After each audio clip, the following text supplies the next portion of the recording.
What's happening, everyone? Thanks as always for passing by the channel, much appreciated. Hit that subscribe button if you guys are new. Don't forget as well, please, to like and share the videos.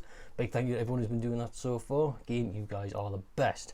Sorry that my little review of the weekend's fights is a little bit late. I've had a very busy week. I've had assessments, I've had interviews, I've had things to organise. It's just been a bit of a hectic week, to be honest. And there's a fight that's recently been announced, which I do want to talk about because I'm very mixed feelings about it. But getting on to the weekend's action, it was so great just seeing so many brilliant fights happening all at once. So let's just get into them. In the female card, we saw Baumgardner get a split decision win over Maya. Didn't agree with that one. I think a draw would have been tight, but there is no way that Baumgardner won that fight in my view. But nevertheless, moving on, I think Baumgardner versus Serrano is the next fight to make. That would be explosive. On the main card, Clarissa Shields showed her greatness with her best performance against a very, very brave Savannah Marshall. Though there were aspects to Savannah's game where I just think she didn't pull the trigger. Her footwork was a little bit all over the place, and she should have brought more pressure, but I think Clarissa was just that slippery and that good that she just kind of ran out of ideas at times. But no, still, great performance from her.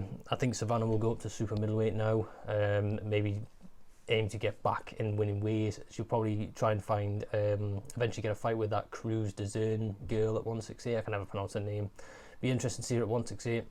For Clarissa, I don't know. There's talks about going back down. You know, will she go over to MMA again?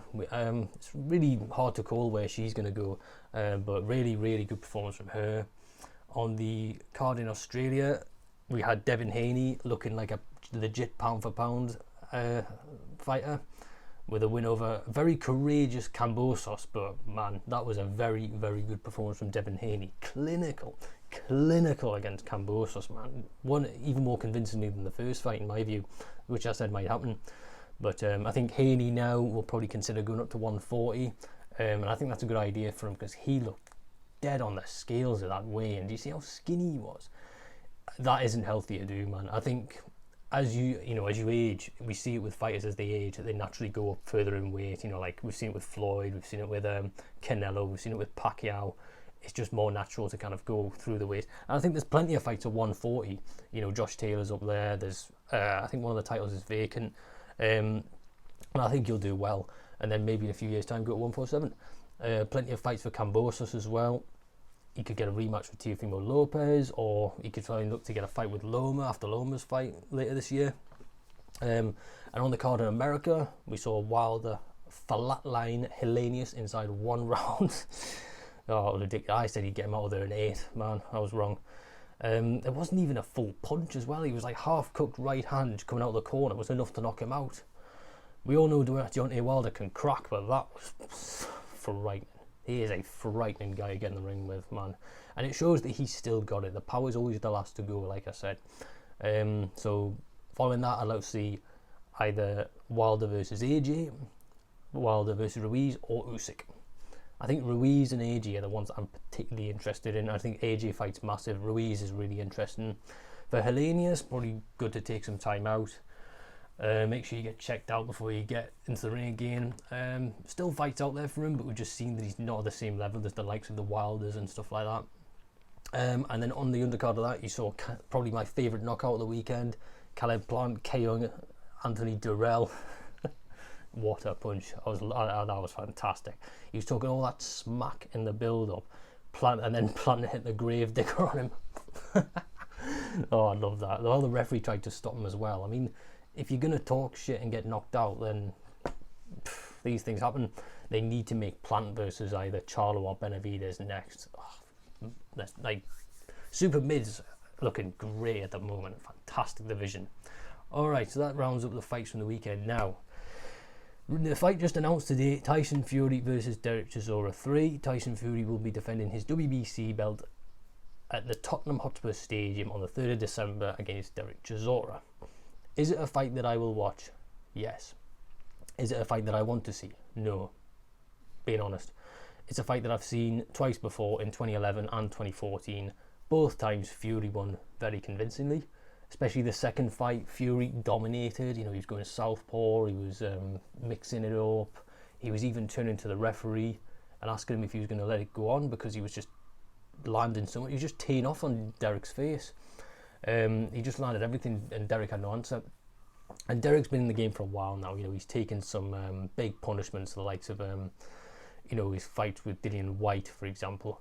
He's, you know, had a few wins here and there, but it's just lower level opposition, and I just think that's the level he's at. Like, he's just, you know, he's always been a bit of a kind of there or thereabouts fighter, a bit of a gatekeeper. But I don't think he should retire necessarily, but he is risking taking a lot of unnecessary punishments by fighting Tyson Fury, who is the best heavyweight on the planet right now, the biggest as well. Del Boy needs to consider his health, but you never know. This could be Dereck's last fight, because I do remember Fury saying before the fight, his third fight versus Wilder, he said he wanted to fight Wilder, AJ twice, and then have a trilogy fight with Dereck, and then he call it quits. And I think he might have said Dillian White as well. But I don't think Fury will retire after this fight. I think it's just something to keep him busy, because obviously the AJ fight didn't fall through. Can't fight Wilder, can't fight Andy Ruiz, can't fight Usyk. I think he just literally thought, I'll just make a fight to keep me busy. But I'm not a big fan of it, because I've seen it before. Like I said, I don't think it's going to be that competitive. You know, Fury will be coming in as a massive favourite. You know, and I just think he's that much better. You know, Del Boy has just been on kind of like a mid-level fighter for a number of years now, but mostly because I just think there are better opponents out there for Fury. We know we can't do AJ, Usyk or Wilder, but Martin Bakole isn't fighting anyone. Michael Hunter's not fighting anyone. Hrgovic fought recently, but you know, December gives him a couple of months to prepare. Frank Sanchez again fought recently, but he is ranked by the WBC as like top 10. You know, these guys having a better resume, like getting more names on it, I think is just more important than fighting the same people over and over again. That's why I don't want to see Wilder Fury again, because we've seen it 3 times. Fury has won 3 of them, drew 1, but really he won 3 of them. That's why I'm more interested in seeing Wilder against an AJ, an Usyk or Ruiz. Same with Fury. I just want to see everyone fight each other, not the same people every time. You know, so there's that. I also don't believe there's a genuine dislike and rivalry between the two of them as well, because for the past 6-7 years they've been pals. You know, they've been close. So I don't know, man. It'll be interesting to see the reaction of other boxers and fans, because I know if it was AJ, he'd be getting absolutely slaughtered, and I'd be doing the same. So it's only fair that I kind of criticise Fury, and I'm a massive Tyson Fury fan. But I just think this is a big step down for him. So I don't know.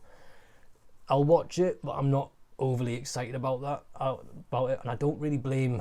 I think Fury just wanted someone to fight, and Dereck was just the easiest to make. That's all, but we'll see what happens. So thanks again for watching. Sorry it's a bit late, but I will be back soon with some more previews, and I'll see you all then. Peace.